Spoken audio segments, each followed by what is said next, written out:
Hello students, we have a question. What are the shortest path to reach the destination? We have given so many. You can see these are the length of the vertices. We have so many vertices. It is called minimum spanning tree. We have two algorithm, Prism algorithm and Kruskal algorithm. So what is minimum spanning tree? Minimum spanning tree is the distance traveled from source to destination.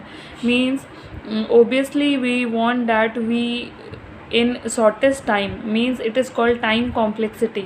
Time complexity क्या होता है कि हम कम time में किसी destination में पहुंच जाए, तो उसको टाइम कॉम्प्लेक्सिटी बोलते हैं. और एक होता है स्पेस कॉम्प्लेक्सिटी, मीन्स कम स्पेस लगे और हमारा काम हो जाए. तो प्रिज्म एल्गोरिदम क्या होता है? It is a minimum spanning tree to reach from source to destination.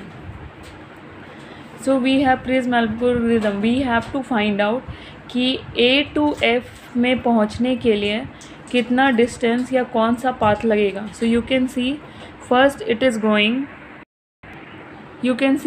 Is going from A to B. Means A से बी में भी पाथ जा रहा है और आई में भी पाथ जा रहा है. तो लेकिन बी का पाथ है 1 और आई का है 15. तो हमें शॉर्टेस्ट चूज़ करना है, तो हम शॉर्टेस्ट चूज़ करेंगे, दैट इज़ 1. तो पहले ये जाएगा ए टू बी. फिर बी से ये कहाँ जाएगा? बी भी ए में जा रहा है और सी में जा रहा है. बट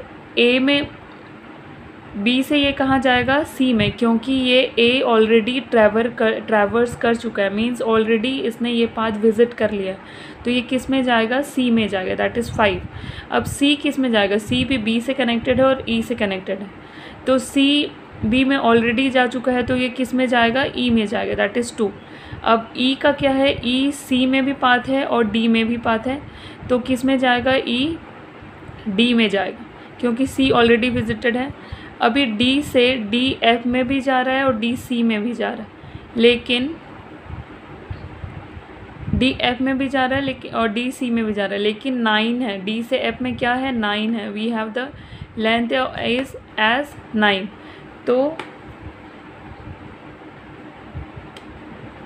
यहाँ पे इसका मेज़र मैंने छोड़ दिया था, दैट इज़ 3. तो वो क्या करेगा? सी ऑलरेडी ट्रेवर्स कर चुका है, लेकिन डी सी से होते हुए जी में जा रहा है. तो उसका लेंथ कितना, उसका वर्टिसेस का मेज़र कितना है? 3. तो वो जी में जाएगा, वो एफ़ में नहीं जाएगा, क्योंकि एफ़ का मेज़रमेंट 9 है. मीन्स एफ़ में जाने के लिए उसको ज़्यादा डिस्टेंस ट्रैवल करना पड़ रहा है. तो अब जी से जी किस में जाएगा? आई में जाएगा या फिर सी में जाएगा. तो जी का आई में जाने से 6 हो रहा है, लेकिन जी का सी में जाने से 3 हो रहा है. तो आप देख रहे हैं इधर कम हो रहा है, लेकिन सी वो ऑलरेडी विज़िट कर चुका है और डी भी विज़िट कर चुका है. तो वो किस में जाएगा? उसका पाथ यहाँ जा रहा है, तो वो एफ़ में जाएगा.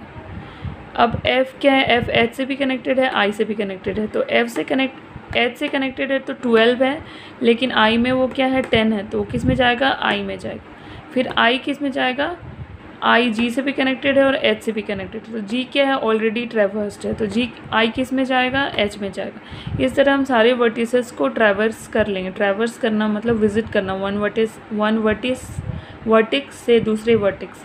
तो it will go from the shortest path from source to destination. You can see that what it is doing, it is traversing from source to destination. It is finding the minimum path, and the path which it has already taken, it is not going to that part.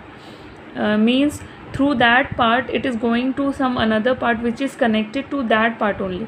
So that is minimum cost spanning tree, and that is prism algorithm. I have given you one example.